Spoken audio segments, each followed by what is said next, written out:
நீதிமொழிகள் 19ஆம் அதிகாரத்துக்கு திருப்பிக் கொள்வோம். 21வது வசனத்தை நாம் எல்லாரும் சேர்ந்து படிப்போம். மனுஷனுடைய இருதயத்தின் எண்ணங்கள் அநேகம், ஆனாலும் கர்த்தருடைய யோசனையே நிலை நிற்கும். இன்றைக்கு நன்றாக புரிந்து கொள்ள வேண்டும். மனிதனுடைய இருதயத்தின் எண்ணங்கள் அநேகமாக இருந்தாலும், ஒரு ஆராய்ச்சியாளர் சொல்கிறாரு, ஒரு தனிப்பட்ட மனிதனுக்கு ஒரு நாளைக்கு 20,000 எண்ணங்கள் வந்து செல்கிறது என்று சொல்கிறார்கள் ஆராய்ச்சியில். கொஞ்சம் யோசிச்சு பாருங்கள். 20,000 எண்ணங்கள் வந்தாலும் நன்றாக புரிந்து கொள்ள வேண்டும், கர்த்தருடைய யோசனையே நிலை நிற்கும் என்பதை புரிந்து கொள்ள வேண்டும். தேவன் நம்முடைய வாழ்வில் என்ன நோக்கம், திட்டம், சித்தம் வைத்திருக்கிறாரோ அது மட்டும்தான் நிலை நிற்கும் என்பதை நம்முடைய மனதில் வைத்து கொள்ள வேண்டும். கர்த்தர் நம்மை குறித்தும், நம்முடைய குடும்பத்தை குறித்தும், நம்முடைய பிள்ளைகளை குறித்தும், சபையை குறித்தும், நம்முடைய தனிப்பட்ட வாழ்வை குறித்தும், பொருளாதாரத்தை குறித்தும், நம்முடைய உயர்வை குறித்தும் தேவன் என்ன திட்டம் வைத்திருக்கிறாரோ அது மட்டும்தான் நிலை நிற்கும் என்பதை இந்த மாதத்தின் 1ஆம் நாளிலே நான் உங்கள் மத்தியிலே இவைகளை வலியுறுத்த விரும்புகின்றேன். ஆகவே நன்றாக புரிந்து கொள்வோம். நம்முடைய கவனத்தை தேவனுடைய சித்தத்துக்கு நேராக, தேவனுடைய திட்டத்துக்கு நேராக நாம் திருப்பி அதில் நாம் கவனத்தை செலுத்த வேண்டும். சரி, மத்தேயு புஸ்தகம் 25வது அதிகாரத்துக்கு நேராக போய்கொள்வோம். மத்தேயு 25ஆம் அதிகாரம் முதல் வசனத்திலிருந்து நான் மன்னிக்கவும், மத்தேயு 26ஆம் அதிகாரம், மத்தேயு 26ஆம் அதிகாரம் 26ஆம் அதிகாரம் 1ஆம் வசனத்திலிருந்து சேர்ந்து படிப்போம், கவனிப்போம். இயேசு இந்த வசனங்களை எல்லாம் சொல்லி முடித்த பின்பு அவர் தம்முடைய சீசரை நோக்கி, 2 நாளைக்கு பின்பு பஸ்கா பண்டிகை வரும் என்று அறிவீர்கள். அப்பொழுது மனுஷகுமாரன் சிலுவையில் அறையப்படுவதற்கு ஒப்பு கொடுக்கப்படுவார் என்றார். அப்பொழுது பிரதான ஆசாரியரும் வேதபாரகரும் ஜனத்தின் மூப்பரும் காய்பா என்னப்பட்ட பிரதான ஆசாரியனுடைய அரண்மனையிலே கூடி வந்து இயேசுவை தந்திரமாக பிடித்து கொலை செய்யும்படி ஆலோசனை பண்ணினார்கள். ஆகிலும் ஜனங்களுக்குள்ளே கலகம் உண்டாகாதபடிக்கு பண்டிகையிலே அப்படி செய்யலாகாது என்றார்கள். கர்த்தராகிய இயேசு கிறிஸ்து கலிலேயாவில் ஊழியத்தை முடித்த பிற்பாடு அங்கேருந்து சொல்கிறாரு, இப்போ நம்ம எல்லாருமே எருசலேமுக்கு போகின்றோம் என்று சொல்கிறார்.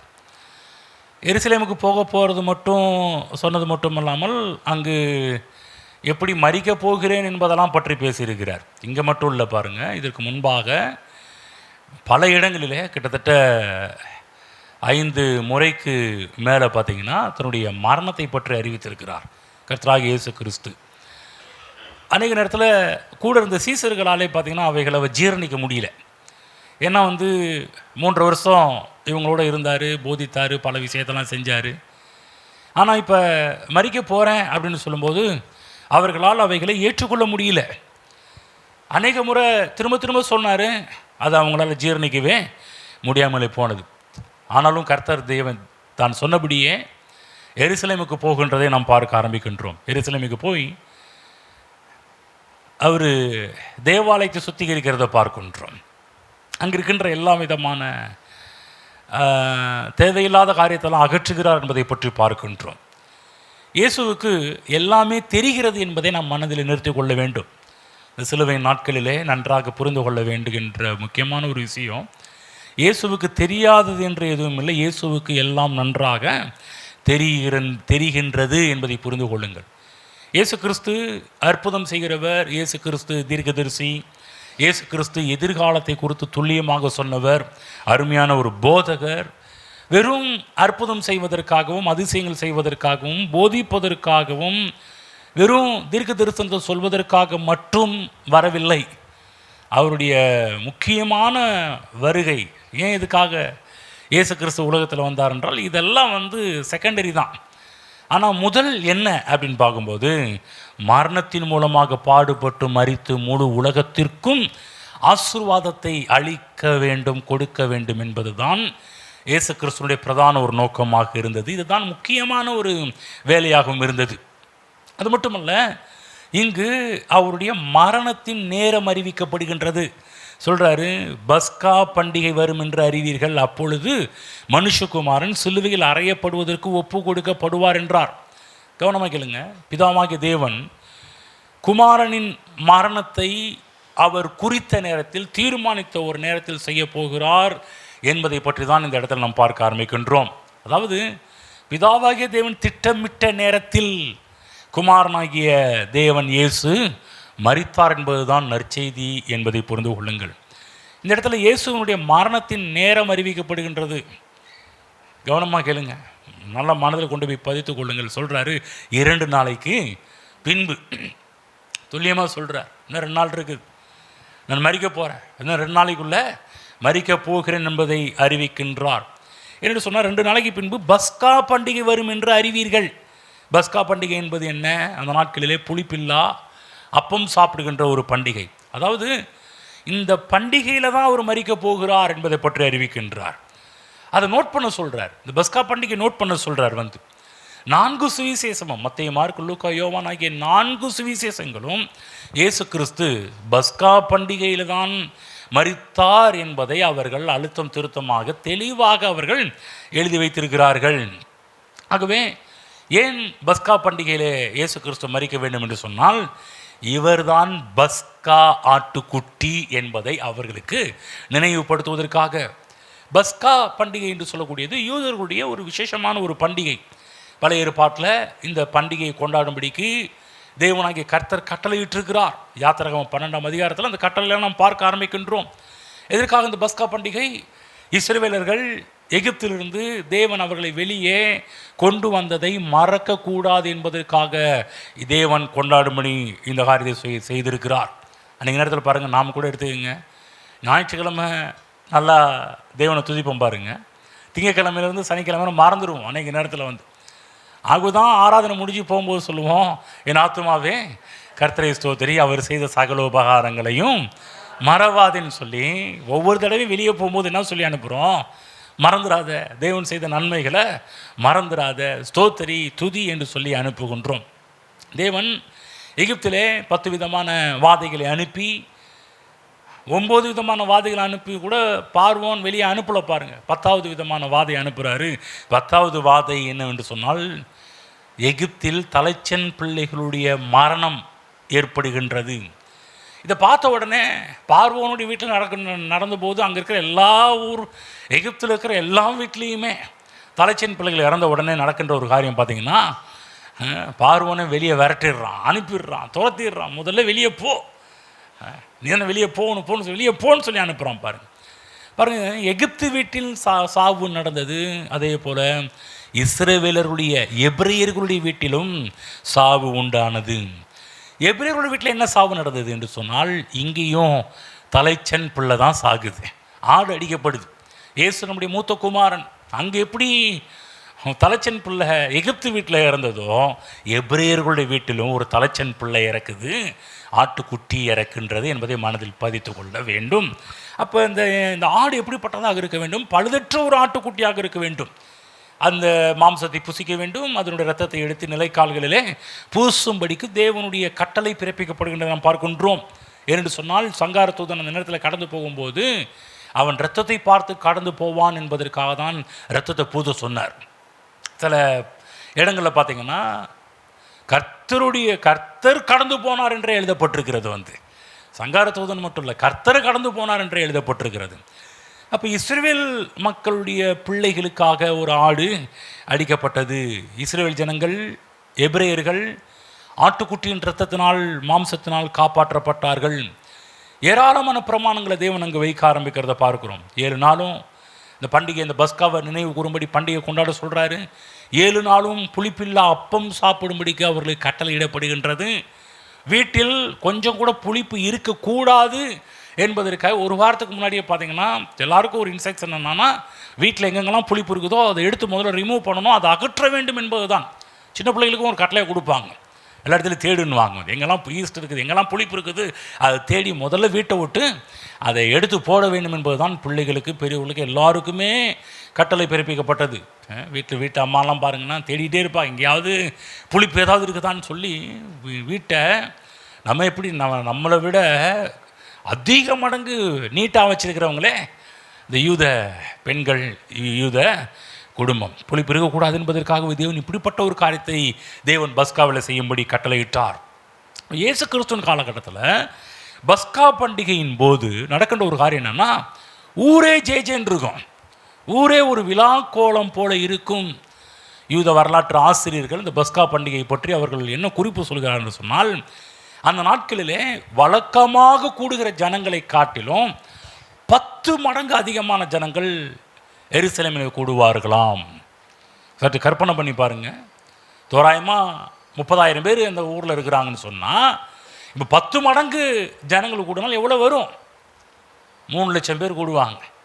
தோராயமாக நம்ம சேலம் பட்டணத்தை எடுத்துக்க. சேலம் பட்டணத்தில் இப்போ ஒரு 40 லட்சம் மக்கள் இருக்கிறாங்க. 35லேருந்து 40 லட்சம் மக்கள் இருக்கிறாங்க. இப்போ சேலம் பட்டணத்தில் 10 மடங்கு அதிகமாச்சுன்னா எப்படி இருக்கும் கொஞ்சம் யோசிச்சுப்பாங்க.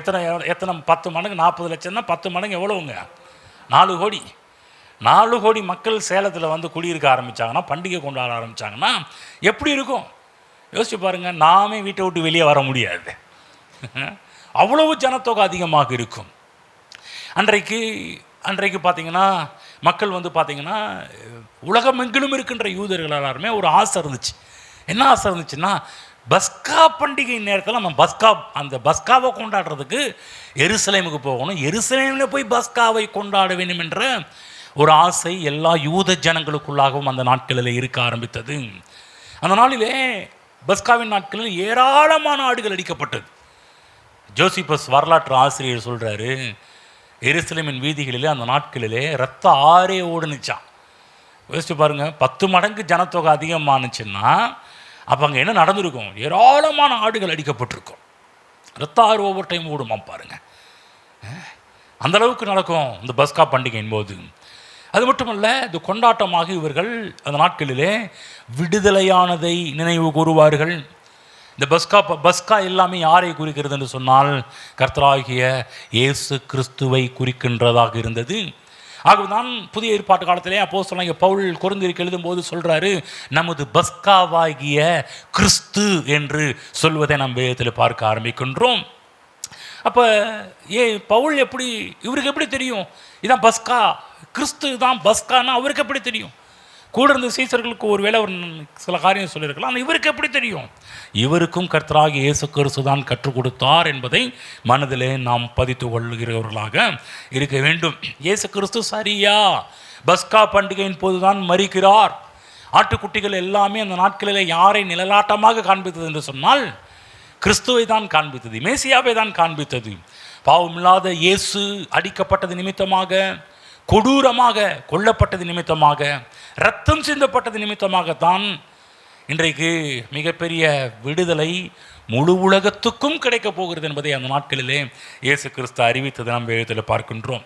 அவர்கள் எப்படி நிலைக்கால்களிலே இரத்தத்தை பூசினார்களோ, இன்றைக்கு நாமும் இருதயம் என்று சொல்லக்கூடிய இந்த நிலைக்கால்களிலே இரத்தத்தை பூச வேண்டும். நம்முடைய வாழ்விலே வாதைகள் வரக்கூடாது என்று சொன்னால், சங்காரம் ஏற்படக்கூடாது என்று சொன்னால், நாமும் இருதயத்தில் இரத்தத்தை வாய்களை பேசி வாய்களை திறந்து இயேசு கிறிஸ்துவின் இரத்தத்தை உச்சரித்து இயேசு கிறிஸ்து இரத்தம் என்னென்ன செய்தது என்பதை உச்சரிக்கும் போது நமக்கும் மிகப்பெரிய ஒரு பாதுகாப்பு வருகின்றது. சொல்லப்போனால் இரத்த கோட்டைக்குள்ளாகவே நாம் வசிக்கிறவர்களாக மாறிவிடுவோம். ஆகவே இயேசு கிறிஸ்து எனக்காக அடிக்கப்பட்டார், எனக்காக இரத்தம் சிந்தினார் என்பதை விசுவாசித்து நாம் அவைகளை தினந்தோறும் பேசுகிறவர்களாக காணப்பட வேண்டும். அப்போ பாருங்கள், இயேசு கிறிஸ்துடைய எதிரிகள் என்ன பண்ணாங்க? என்ன பிளான் பண்ணாங்க? இயேசு கிறிஸ்துவை கொலை செய்ய வேண்டும் என்று பிளான் செய்கிறார்கள். இந்த இடத்துல பார்த்தீங்கன்னா தேவனுடைய திட்டம் என்ன? பஸ்கா பண்டிகையில் தான் தன் குமாரனாகிய இயேசு கிறிஸ்து மரிக்க வேண்டும் என்பது பிதாவுனுடைய திட்டம். ஆனால் இயேசுனுடைய எதிரிகள் எல்லாம் பார்த்தீங்கன்னா இந்த திட்டத்தை மாற்ற வேண்டும் என்று பிளான் பண்ணுறாங்க. அவங்க நினச்சது நடக்கலை, ஆனால் தேவன் நினச்சது நடக்கின்றது. இந்த இடத்துல பார்க்குறோம். திரும்ப அந்த இடத்துக்கு போவோம், மற்ற 26க்கு போவோம். அங்கே சொல்கிறாரு, 2 நாளைக்கு பின்பு பஸ்கா பண்டிகை வரும் என்று அறிவீர்கள், அப்பொழுது மனுஷகுமாரன் சிலுவையில் அறையப்படுவதற்கு ஒப்புக் கொடுக்கப்படுவார் என்றார். அப்பொழுது பிரதான ஆசாரியரும் வேதபாரகரும் ஜனத்தின் மூப்பரும் காய்பா எனப்பட்ட பிரதான ஆசாரியரும் அரண்மனையில் கூடி வந்து இயேசுவை தந்திரமாய் பிடித்து கொலை செய்யும்படி ஆலோசனை பண்ணினார்கள். ஆகிலும் ஜனங்களுக்குள்ளே கலகம் உண்டாகாதபடிக்கு பண்டிகையிலே அப்படி செய்யலாகாது என்றார்கள். முழு டீமும் கூடி தேவனுடைய பிளான் என்ன? பஸ்காவில் ஒரு மறிக்கணும்னு தேவனுடைய பிளான். ஆனால் முழு யூத சாம்ராஜ்யமும் முழு யூத கூட்டம் கூடி இவங்க என்ன பிளான் பண்ணுறாங்க, இவங்க என்ன தீர்மானம் பண்ணுகிறார்கள் என்பது தான் முழு யூத ஜனங்களுக்கும் அது பாஸ் பண்ணப்படும். இப்போ முழு யூத கூட்டத்தின் தலைவர்களாக இருக்கிறவர்கள் கூட்டம் கூடி என்ன பண்ணுறாங்கன்னா, அப்படி செய்யலாகாது, பிளானை மாற்றிடணும்ப்பா, இந்த நேரத்தில் இப்படி பண்ணக்கூடாதுன்னு சொல்கிறாங்க. பண்டிகை நேரத்தில் வேண்டாம் ஏன்னு சொன்னால் இவங்க சொல்கிறாங்க, ஜனங்களுக்குள்ளே கலகம் உண்டாகாதபடிக்கு என்று சொல்கிறார்கள். அப்படி என்று சொன்னால் அவங்களுடைய எதிர்பார்ப்பு என்ன, அந்த பண்டிகை நடக்கும்போது கலகமே நடக்க ஆரம்பிக்குமாம். ஏன் சொல்கிறேன்னா, முதல் காரியம் பார்த்தீங்கன்னா, நான் உங்களுக்கு ஏற்கனவே சொன்னேன், ஏன் இஸ்ரேல் ஜனங்கள் எருசலேமில் பண்டிகை கொண்டாங்கன்னா, இந்த பண்டிகையின் போது தான் அன்றைக்கு இருக்கிற மக்கள் தொகை விட 10 மடங்கு அதிகமாக இருக்கும் இஸ்ரேலில். கவனமாக கேளுங்க. ஆகவே தான் அவங்க பிளான் பண்ணுறாங்க, நம்ம வந்து அவரை பிளான் பண்ணி கொலை பண்ண முடியாது, ஏன்னா 10 மடங்கு ஜனத்தொகை அதிகமாக இருக்கும். ரெண்டாவது, இந்த பஸ்கா பண்டிகையின் போது யூத தேசப்பற்று உச்சக்கட்டத்தில் இருக்குமா. அதாவது தேசப்பற்றுன்னு சொல்கிறாங்க, அதாவது தேச வெறின்னு சொல்கிறாங்களே. எப்படி நம்ம இந்தியாவில் கூட சில ஆட்கள்லாம் பார்த்திங்கன்னா ஒரு இந்திய தேச வெறியில் இருப்பது போல் இந்த யூத ஜனங்களுக்கு அந்த நாளில் தான், பஸ்கா நாளில் தான் பார்த்திங்கன்னா தேசப்பற்று அதிகமாக இருக்குமா. மூன்றாவது, இந்த பஸ்கா நாளை ஏன் எல்லாருமே எருசலேமில் வந்து கூடி கொண்டாடுறதுக்கு முக்கியமான ஒரு காரியம் என்னென்னா, மேசியா வந்து எங்களை விடுதலை செய்வார் என்று சொல்லக்கூடிய ஆர்வமும் அந்த நேரத்தில் அதிகமாக இருக்குமா. கண்டிப்பாக மேசியா வந்துடுவார், இந்த நேரத்தில் வந்துடுவார், இன்னைக்கு வந்துடுவார், எங்களை விடுதலை ஆக்குவார்னு. ஆனால் நடந்தது என்னன்னா, யூதர்கள் பாருங்கள் அந்த நாட்களில் வந்து எகிப்திலிருந்து விடுதலையாக்கப்பட்ட நாட்களை கொண்டாடிட்டு இருக்கிறாங்க. ஆனால் ரோமர்களுடைய கீழே அடிமைகளாக இருந்தார்கள். கொண்டாடினது என்ன, எதுக்காக கொண்டாடினாங்க, எகிப்திலிருந்து வெளியே வந்து நினச்சி கொண்டாடுறாங்க. ஆனால் இங்கே பார்த்தீங்கன்னா அவங்களுக்கு ராஜா யாருன்னா, எகிப்தை ஆண்டு கொண்டிருக்கிற ராஜா பிலாத்து, அவன் தான் ராஜாவாக இருக்கிறான், வந்து ஏரோது ராஜாவாக இருக்கிறான். வந்து யோசிச்சு பாருங்க, இவங்களால் அந்த முழுமையாக அவங்களால என்னதான் உள்ள ஒரு தேசப்பற்று, மேசியா வந்துடுவார், எங்களை காப்பாற்றுவார். உங்களுக்குள்ள என்னன்னா, இந்த அன்னைக்கு எகிப்தின் கையிலிருந்து தேவன் நம்மளை காப்பாற்றினார், இன்றைக்கு ரோமர்களுடைய கையிலிருந்து எங்களை காப்பாற்றுவார், ஒரு ராஜாவாக வருவார், எங்களை காப்பாற்றுவார் என்று சொல்லக்கூடிய மிகப்பெரிய ஒரு எதிர்பார்ப்பு அவர்களுக்குள்ளாக இருந்தது. ஆகவே தான் பாருங்கள், அந்த நாட்களிலே ரோம அரசு என்ன பண்ணுச்சுன்னா, ஏற்கனவே 10 மடங்கு ஜனத்தொகை அதிகமாக இருக்கும் பாருங்கள். இந்த 10 மடங்கு அதிகம் இல்லாமல் ரோமர்களுடைய இராணுவங்களும் அதிகமாக எருசலேமில் இறக்கி வச்சுருப்பாங்க பாருங்கள். இப்போ நமக்கு இந்த எலெக்ஷன் வர நேரத்தில் ஏராளமான போலீஸ் ஃபோர்ஸ்லாம் அனுப்புவாங்க இல்லைங்களா. அசம்பாவிதம் நடக்கக்கூடாது, பிரச்சனை வரக்கூடாது, பூத்தில் எந்த இப்போ அசம்பாவிதம் நடந்துடக்கூடாது என்பதற்காக ஏராளமான நார்த் இந்தியன் போலீஸ்லாம் எப்படி நம்ம தமிழ்நாட்டில் இறக்குறாங்களோ அதே போல் ஏன் பிரச்சனை வந்துடக்கூடாது, கலகம் வந்துடக்கூடாது என்பதற்காக. அப்போ இங்கே பாருங்கள், வழக்கத்துக்கு மாறாக 10 மடங்கு அதிகமாக கூடும்போது என்ன பண்ணுவாங்க, வந்து நான் ஏராளமான சோல்ஜர்ஸ், இராணுவ வீரர்களை, அங்கே இருக்கின்ற வீரர்கள் எல்லாமே குவிந்து கிடப்பார்களாம். யோசிச்சு பாருங்கள், தெருவு கூட்டமாக இருப்பாங்க. ஏன், இவனுக்குள்ள தேச வெறி இருக்குது, தேசப்பற்று இருக்குது. அந்த நேரத்தில் ஏதாவது இவன் எலும்பி ஏதாவது பண்ண ஆரம்பிச்சானா தலையில் போட்டு உடனே அந்த நேரத்தில் ஷூட்டிங் ஆர்டர் வச்சுருக்கிறானுங்க. வந்து யோசிச்சு பாருங்கள், அப்படிப்பட்ட சூழ்நிலை. ஆக தான் பாருங்கள், கிபி 70 வரை சரித்திரத்தில் யூத வரலாற்று ஆசிரியர் ஜோசிபஸ் சொல்கிறாரு, கலவரம் நடக்கின்ற நேரமே இந்த பஸ்கா பண்டிகையின் போது தான் கலவரம் ஏராளமாக நடக்கும் என்று சொல்லி எழுதி வச்சிருக்கிறார். வந்து ஆகவே யூதர்கள் இந்த காய்பா போன்ற ஆட்கள் கூட்டம் கூடி என்ன பண்ணுறாங்கன்னா, பிளான் பண்ணுறாங்க, இவங்க எல்லாருமே பார்த்தீங்கன்னா ரோமர்கள்ட்ட விடுதலை கிடைக்கும் என்ற ஒரு ஆர்வத்தில் இருக்கிறாங்க. அந்த நாட்களிலே ரோமனை பார்க்கும்போது இவங்களுக்குள்ள ஒரு பயம், நம்மளை ஒன்றுமில்லாதவங்களை ஆக்கிட்டா என்ன பண்ணுறது, நம்மளை கொண்டுட்டா என்ன பண்ணுறது, நம்ம உயிரை எடுத்துட்டா என்ன பண்ணுறது, இதெல்லாம் மனதில் வச்சு தான் பிரதான ஆசாரியர்கள், ஏன்பா பண்டிகையின் போது இதெல்லாம் செய்ய முடியாது, பிளான் பண்ண முடியாது, இந்த இயேசுவை நம்ம கொல்ல முடியாதுன்னு சொல்லி இங்கே கூட்டம் மூடி பிளான் பண்ணிட்டு இருக்கிறாங்க. வந்து பயத்தால் சொல்கிறாங்க. ஏன் பயந்தாங்கன்னா, கலவரம் நடந்துச்சுன்னா அந்த கலவரத்துக்கு யாரு காரணமாக இருந்தாலும் அவனை பிடிச்சி ரோமன் என்ன பண்ணுவான்னா, ரோம அரசாங்கம் என்ன பண்ணுவோம்னா, நடுவீதியில் வச்சு அவனை தலையை துண்டாக்குவானுங்க.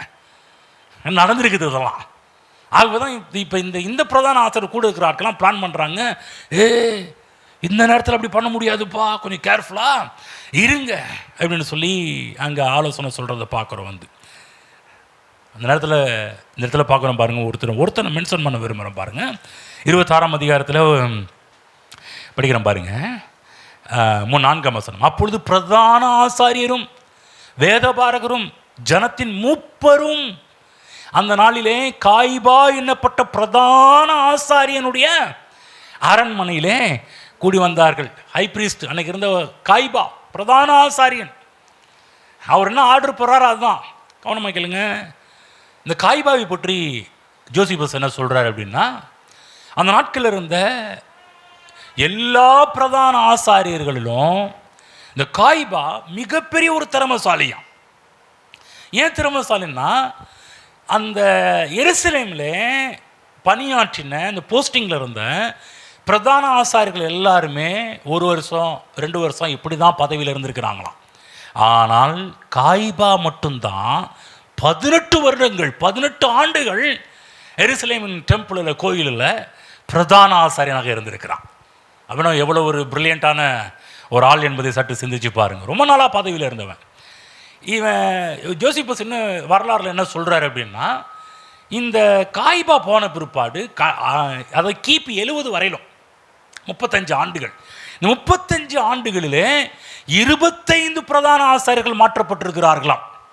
அப்போனா எப்படி கணக்குன்னா, வருஷத்துக்கு ஒரு ஆள் மாதிரி யோசிச்சு பாருங்க. ஏன் இப்படி ரோம கவர்மெண்ட் பண்ணுச்சுன்னா, இந்த யூதர்களை வெட்கப்படுத்தணும். அவன் டார்கெட் என்ன? ரோமர்களுடைய டார்கெட் என்ன?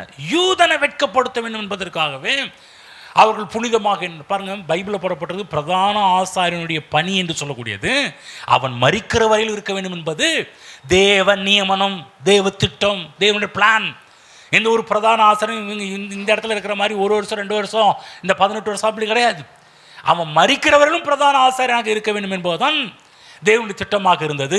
ஆனால் இயேசு கிறிஸ்துவின் நாட்களிலே எல்லாரும் பார்த்தீங்கன்னா 1 வருஷம் 2 வருஷம். ஆனால் இந்த காய்பா மட்டும்தான் அதிகபட்சம் 18 ஆண்டுகள் அவன் பிரதான ஆசாரியனாக இருந்திருக்கின்றான். ஆகவேதான் 18 ஆண்டுகள் இவன் பிரதான ஆசாரியர் இருந்ததுனால யூதர்களை ரோமர்கள் ஆண்டுகிட்டு இருந்தாங்க. அங்கே தான் அவன் பிரதான ஆசாரியனாக இருக்கிறான். இவனுக்கு ரோமர்கள்ட்ட எப்படி பேசணும், ரோமர்கள் எப்படி காக்கா பிடிக்கலாம், ரோமர்களுடைய வீக்னஸ் என்ன, இவைகள் எல்லாவற்றையும் அறிந்து வைத்திருந்தவன் காய்பா. ஆகவேதான் மற்ற எல்லாரும் சொல்கிறத விட காய்பா சொல்கிறத உடனே கேட்பாங்க. என்ன நடந்துச்சுன்னா, காய்பா சொல்கிறான் அந்த இடத்துல, இங்கே ஜனங்களுக்குள்ளே கலகம் உண்டாகாதபடிக்கு பண்டிகையிலே அப்படி செய்யலாகாது என்றார்கள். ஏன் அப்படின்னா, காய்பாவுக்கு என்ன பயம்னா, கலவரம் நடந்துருச்சு அப்படின்னு சொன்னால் ஒன்று பதவி போயிடும். நீதாண்டா பிரதான ஆசாரியன், உன்னுடைய பர்மிஷன் எல்லாம் எப்படி அவன் கை வச்சிருப்பான், அவன் எப்படி எழும்பியிருப்பான்னு சொல்லி உடனே காய்பாவை பிடிச்சி என்ன பண்ணுவாங்கன்னா தலையை துண்டிச்சிருவானுங்க. ஒரே வேலை அவ்வளோதான் முடிச்சிடும். ஒன்று பதவி போகும், 2வது உயிர் போகும். ஆகவே காய்பா என்ன பண்ணாமா, அவன் சொல்கிறான், ஆகிலும் ஜனங்களுக்குள்ளே கலகம் உண்டாகாதபடிக்கு பண்டிகையிலே அப்படி செய்யலாகாது என்றார்கள். பண்டிகையில் வேண்டான்னு சொல்லி முடிவு பண்ணுறாங்க. எல்லாரும் சேர்ந்து முடிவு பண்ணுறாங்க, பண்டிகையில் கையை வச்சிடாத, இயேசு மேலே பண்டிகையில் கையை வச்சிடாத. ஆனால் தேவ திட்டம் என்ன, எல்லாவற்றையும் அறிந்து வைத்திருந்த இயேசு என்ன சொன்னார், தேவனுடைய பிளான் என்ன, இயேசு என்ன சொல்றாரு, அவர் சொல்றாரு 2 நாளைக்கு பின்பு பஸ்கா பண்டிகை வரும் என்று அறிவீர்கள், அப்பொழுது மனுஷகுமாரன் சிலுவையில் அறையப்படுவதற்கு ஒப்பு கொடுக்கப்படுவார் என்றார்கள். பிளான் என்ன, தேவனுடைய பிளான் என்ன, பஸ்காவில் வரும் அறிக்கணும். ஆனால் கூட இருந்த யூத பரிசேயர்கள், யூத பிரதான ஆசாரியர்கள், அவங்களுடைய பிளான் என்னன்னா, கேர்ஃபுல்லாக இருங்க, கைப்பற்றாதீங்க, ஒன்று பதவி போயிடும், இன்னொன்று தலை துண்டிக்கப்படும், உயிர் போயிடும். ஆகவே இந்த நேரத்தில் எவனும் கை வச்சிடாதீங்க, தேவையில்லாமல் வம்ப விலைக்கு வாங்கிக்காதீங்கலாம் சொல்லி பெரிய பிளான் பண்ணிட்டுருக்கிறாங்க. கவனமாக கேளுங்க, ஏன் தேவன் பஸ்கா பண்டிகையிலே இயேசு கிறிஸ்து அடிக்கப்பட வேண்டும் என்று விரும்பினார் என்று சொன்னால், இயேசு கிறிஸ்து தான் பஸ்கா ஆட்டுக்குட்டி. ஆமென். இதற்காகவே அவருடைய திட்டத்தை தேவன் நிறைவேற்றினார்.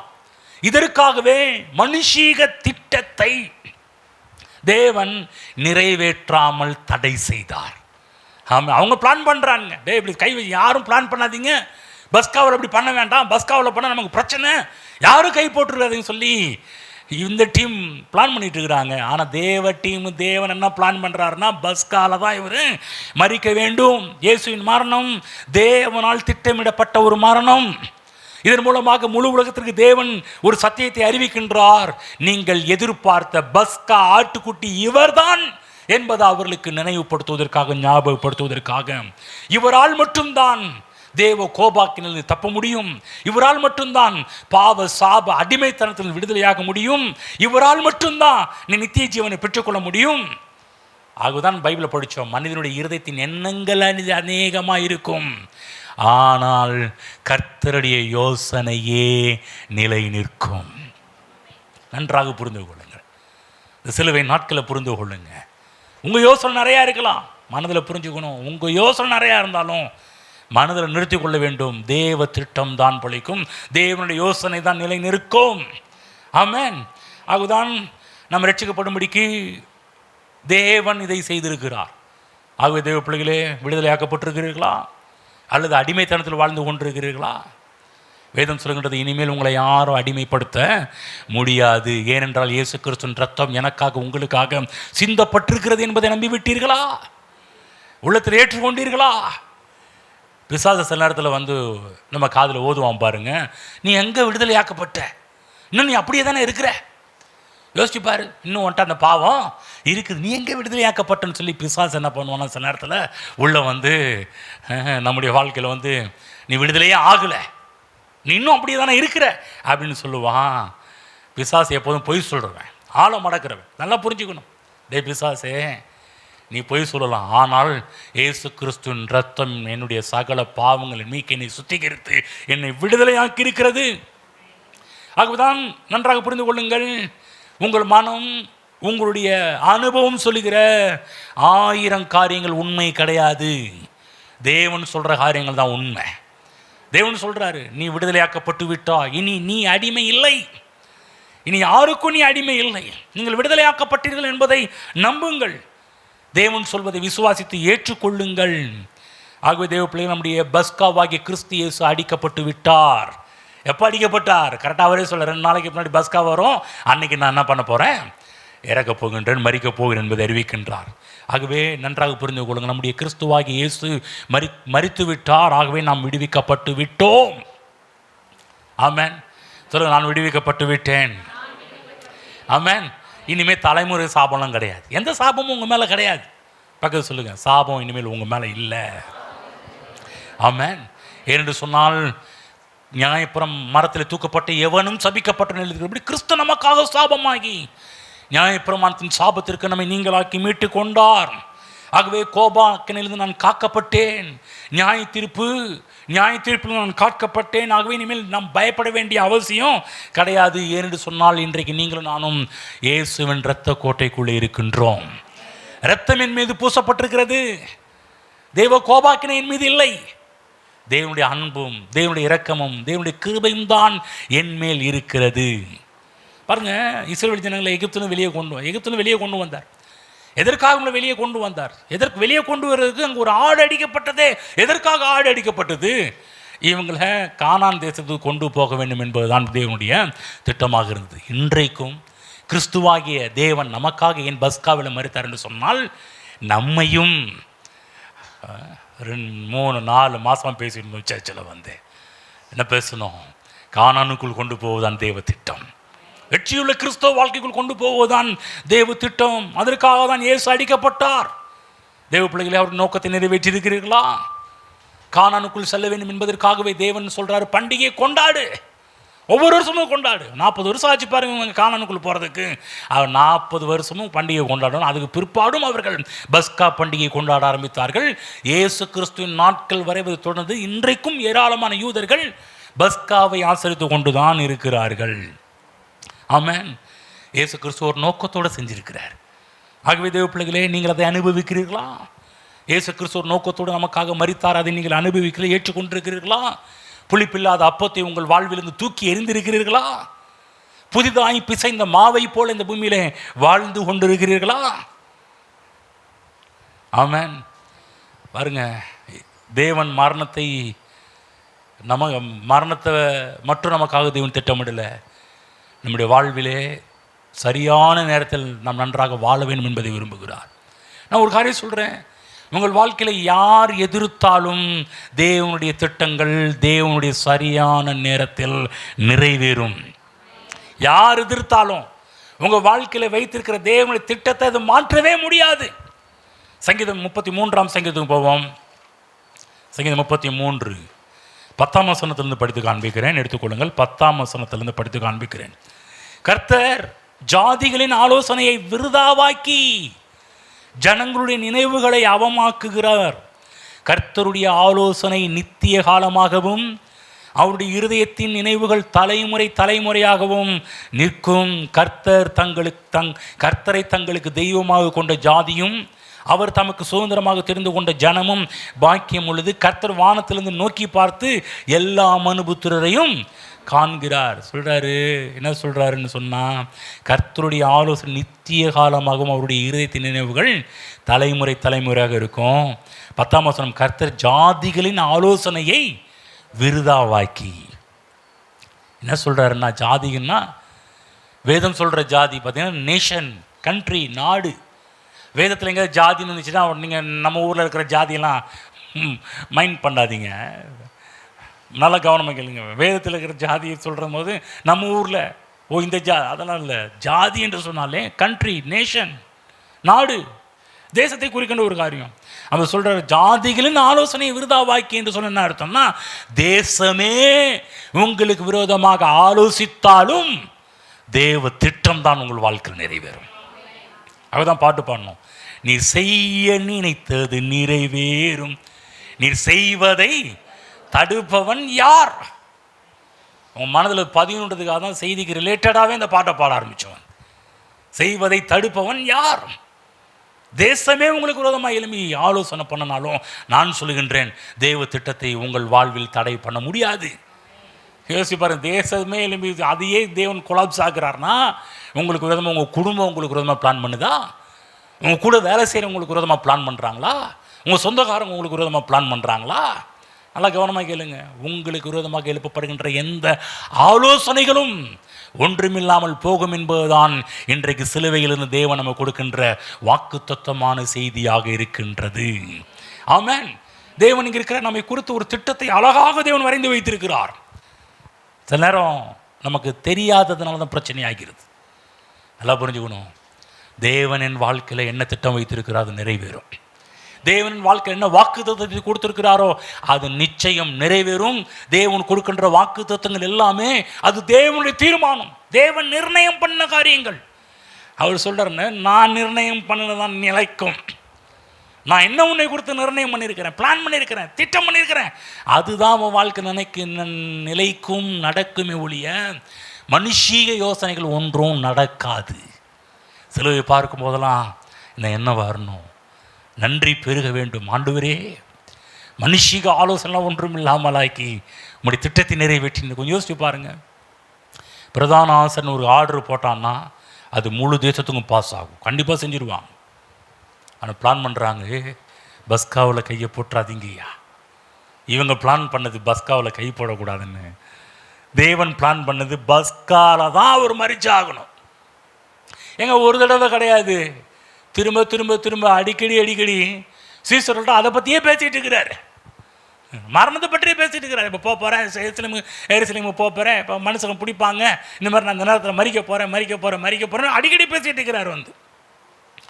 தேவன் எல்லா நேரத்தையும் அறிந்து வைத்திருக்கிற தேவன்.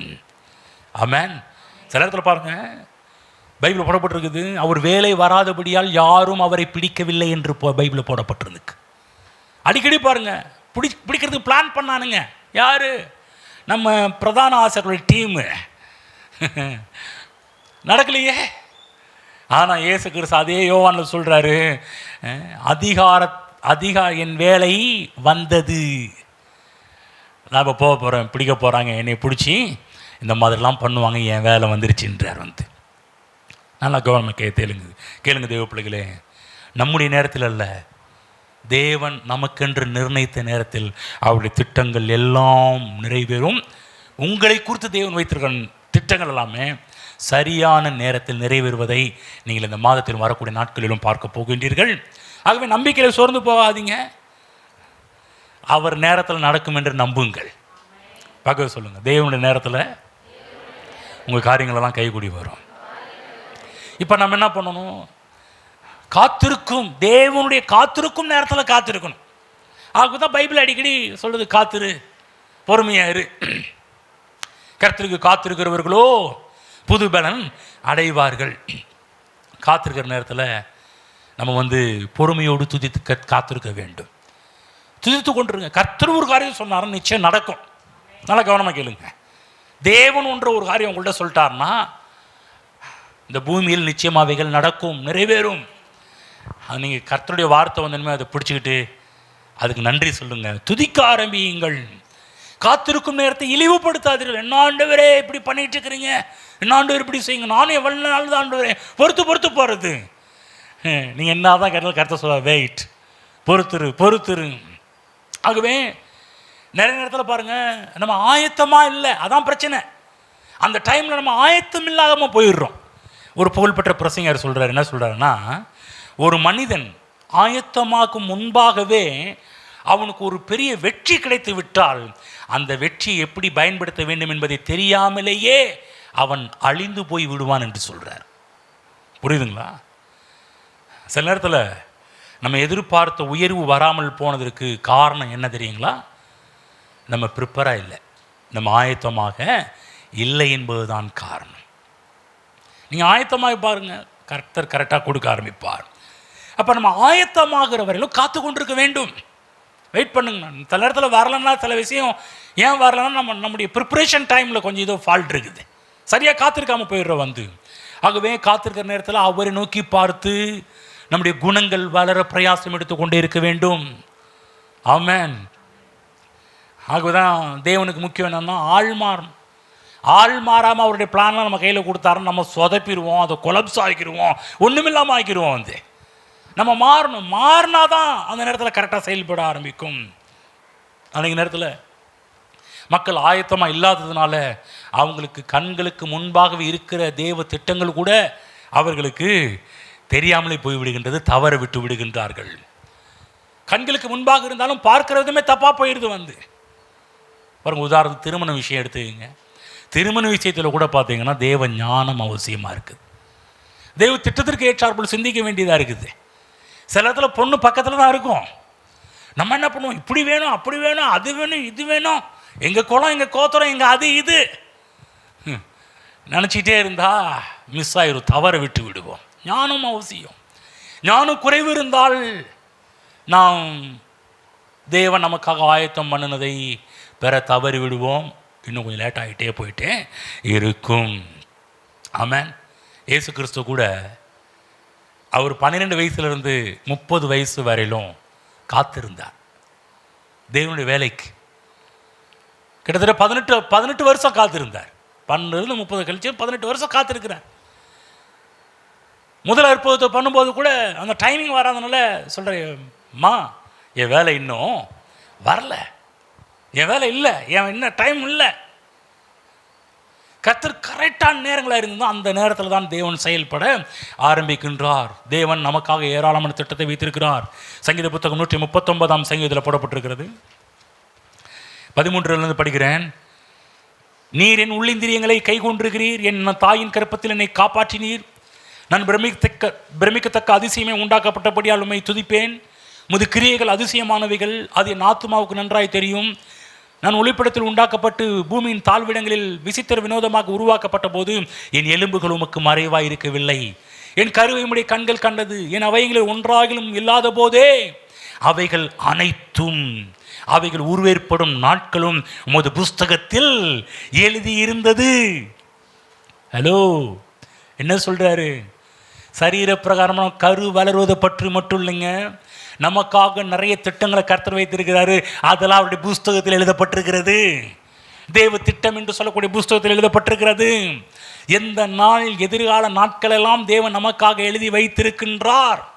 17ஆம் வசனம், தேவனே உமது ஆலோசனைகள் எனக்கு எத்தனை அருமையானவைகள், அவைகளின் தொகை எவ்வளவு அதிகம்.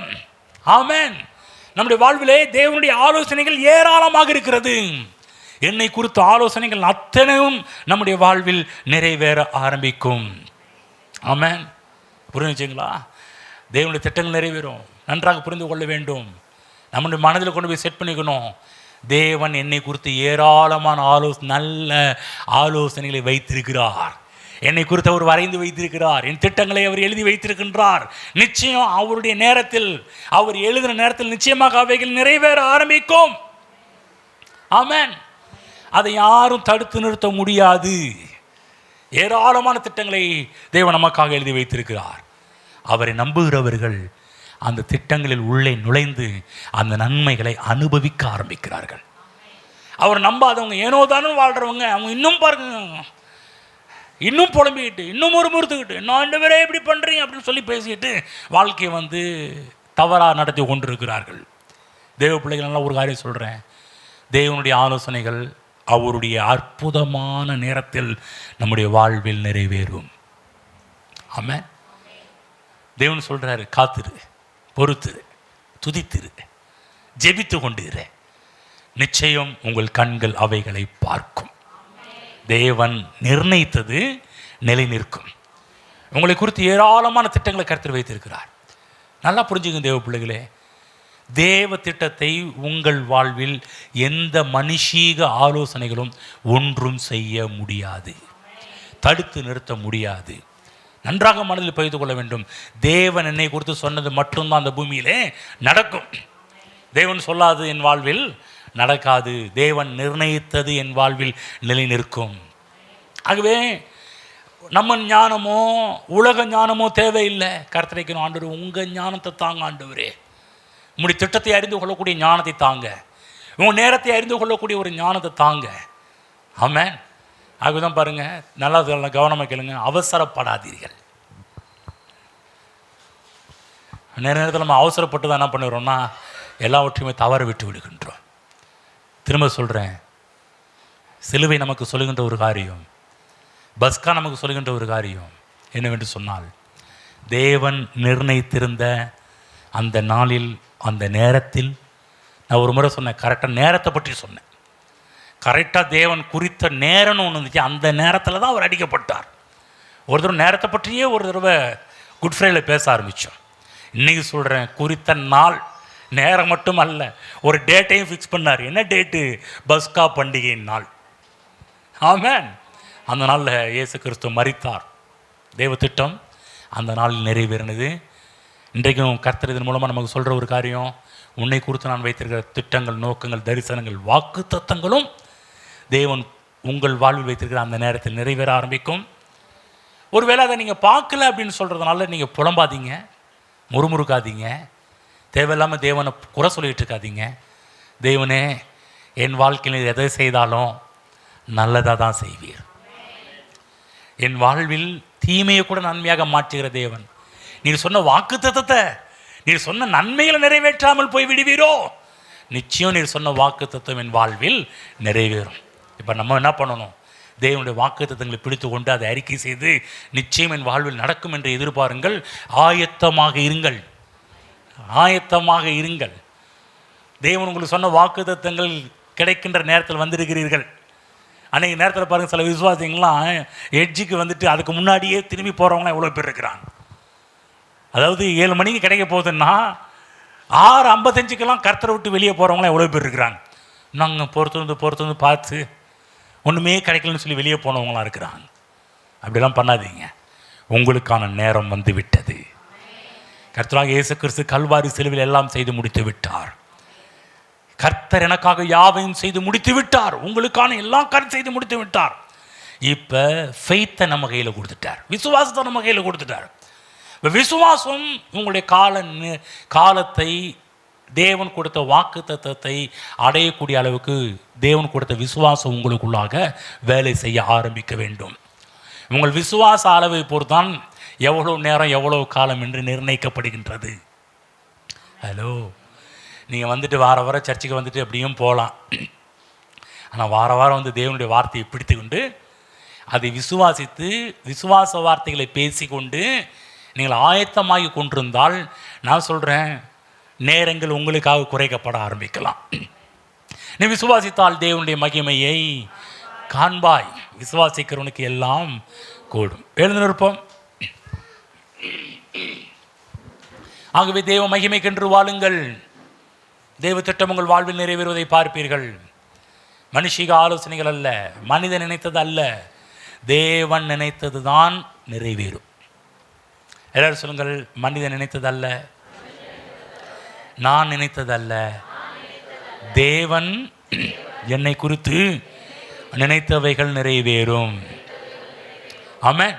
கர்த்தர் கொடுத்த வார்த்தைகளுக்கு நன்றி செலுத்துவோம். ஸ்தோத்திரம் பிதாவே, எங்களோட பேசின கிருபைக்கு நன்றி செலுத்துகிறோம். ஆண்டவரே, சிலுவையின் நாட்களிலே ஆண்டவரே இன்றைக்கு எங்களுக்கு கொடுத்த அந்த வார்த்தைகளுக்காக நன்றி செலுத்துகிறோம். மனுஷனுடைய இருதயத்தின் நினைவுகள் ஏராளமாக இருக்கும், ஆனாலும் கர்த்தருடைய யோசனையே நிலை நிற்கும் என்று எங்களோடு பேச நம்முடைய வார்த்தைகளுக்காக நன்றி செலுத்துகிறோம். இந்த வார்த்தைகளை வாக்குத்தத்தமாக எடுத்துக்கொள்கிறோம் கர்த்தாவே. நம்முடைய யோசனை எங்கள் வாழ்வில் நிலை நிற்பதற்காக நாங்கள் நன்றி செலுத்துகிறோம் கர்த்தாவே. ஹல்லேலூயா, ஹல்லேலூயா. மனுஷிக யோசனைகள் எல்லாம் ஒன்றுமில்லாமல் ஆக்கி அதம் பண்ணுவதற்காக நன்றி செலுத்துகிறோம் ஆண்டவரே. உம்முடைய யோசனையும் உம்முடைய திட்டத்தையும் உம்முடைய நோக்கத்தையும் எங்கள் வாழ்வில் நீ நிறைவேற்றப் போகிறதற்காக உமக்கு நன்றி செலுத்துகிறோம் ஆண்டவரே. இந்த மாதத்திலே நீர் உம்முடைய பிள்ளைகளுக்காக வைத்த எல்லா விதமான திட்டங்களையும் ஆலோசனைகளையும் உம்முடைய பிள்ளைகள் பெற்று வாழட்டும் என்று ஆசீர்வதிக்கின்றேன். இந்த மாதத்தில் ஏராளமான நன்மைகளை உம்முடைய பிள்ளைகளுக்காக வைத்திருக்கிறேன். அந்த நன்மைகளுக்குள்ளாக உம்முடைய பிள்ளைகள் செல்லட்டும் ஆண்டவரே. அந்த நன்மைகளை அனுபவிக்கட்டும் ஆண்டவரே. ஹல்லேலூயா, ஹல்லேலூயா. ஒவ்வொரு நாளும் உம்முடைய பிள்ளைகள் உம்மை நினைவு கூறட்டும் ஆண்டவரே. ஸ்தோத்திரம் கர்த்தாவே. உம்முடைய நினைவு கூறுதல் மூலமாக வருகின்ற நன்மைகளை உம்முடைய பிள்ளைகள் பெற்று வாழட்டும் என்று ஆசீர்வதிக்கின்றேன். நாளில் இந்த மாதத்திலே உம்முடைய பிள்ளைகள் உம்முடைய சமூகத்தில் வந்திருக்கிறார்கள் ஆண்டவரே. உம்மிடத்திலிருந்து ஏதாவது கிடைக்காதா என்று வந்திருக்கிறார்கள் ஆண்டவரே. நீர் உம்முடைய பிள்ளைகளோடு பேசின கிருபை கனடி செலுத்துகிறோம். தேவனுடைய திட்டம் உன் வாழ்வில் நிறைவேறும். அதை தடுக்க யாராலும் முடியாது. தேவன் என்னென்ன காரியங்களாலும் கர்த்தர்களுக்கு கொடுத்திருக்கிறீர்களோ அது நிச்சயம் நிறைவேறும். அது எந்த சூழ்நிலைகளும் எங்களை தடுத்து நிறுத்தாது என்பதை நாங்கள் அறிந்திருக்கிறோம். அது விசுவாசிக்கிறோம். அதற்கு நேராக எங்களுடைய வாழ்க்கை திருப்புகிறோம். அதன் மூலமாக உம்முடைய பிள்ளைகள் நீர் உம்முடைய பிள்ளைகளுக்காக ஆயத்தம் செய்த எல்லா நன்மைகளையும் பெற்று வாழட்டும் என்று ஆசீர்வதிக்கிறேன் தகப்பனே. இயேசு கிறிஸ்து நாமத்தில் பிதாவே, ஆமென்.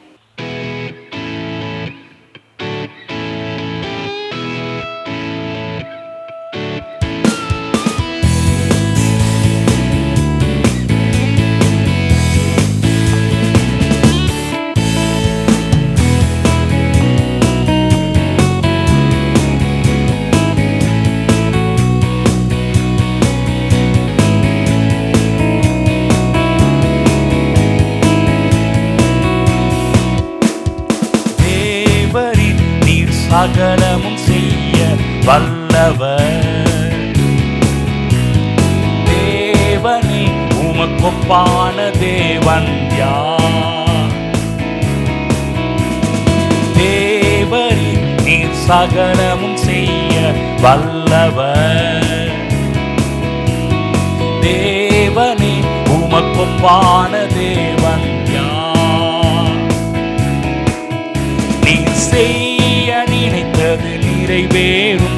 நீர் செய்வதை தடுப்பவன் யார்?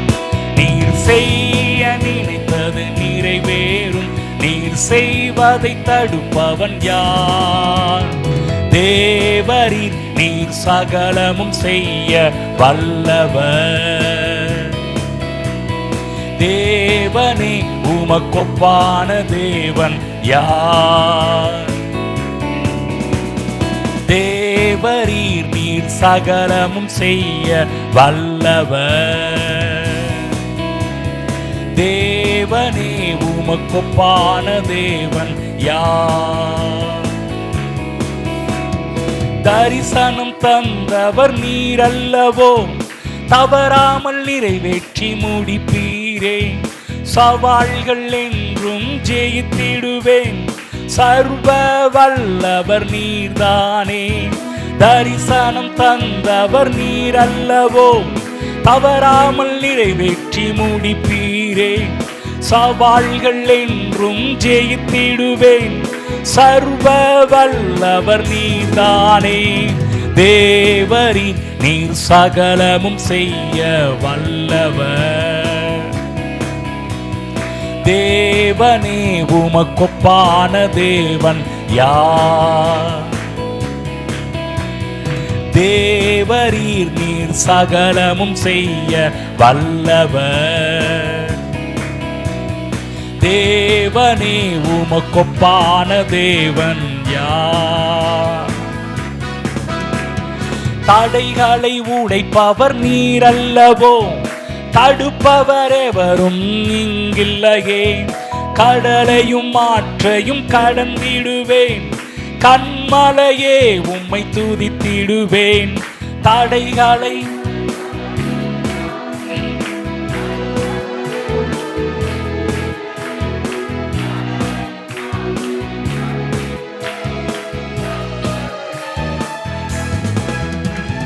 தேவரீர்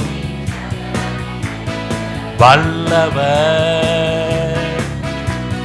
தேவனே உமக்கொப்பான தேவன் யார், தேவரீர் நீர் சகலமும் செய்ய வல்லவர், தேவனே உமக்கொப்பான தேவன் யார், உமக்கொப்பானவர் யார், உமக்கொப்பானவர் யார், உமக்கொப்பானவர் யார்,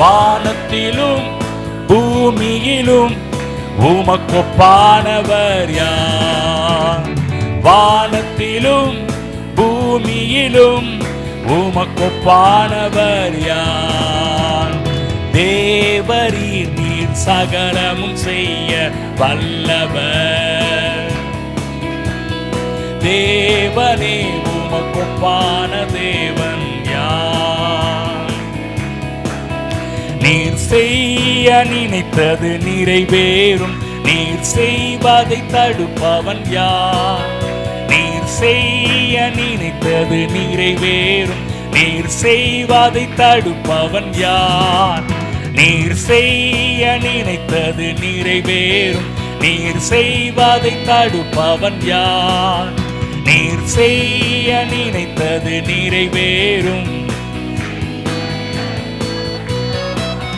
நீர் செய்ய நினைத்தது நிறைவேறும், நீர் செய்வதை தடுப்பவன் யார், நீர் செய்ய நினைத்தது நிறைவேறும், தேவரீர் உமக்கெல்லாம் செய்ய வல்லவர்,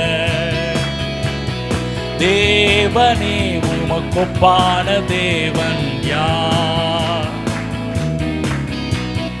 தேவரீர் நீர் சகலமும் செய்ய வல்லவர், தேவனே உமக்கொப்பான தேவன் யார். ஹல்லேலூயா. எல்லாரும் வாய்களை திறந்து கர்த்தரை துதிப்போம்.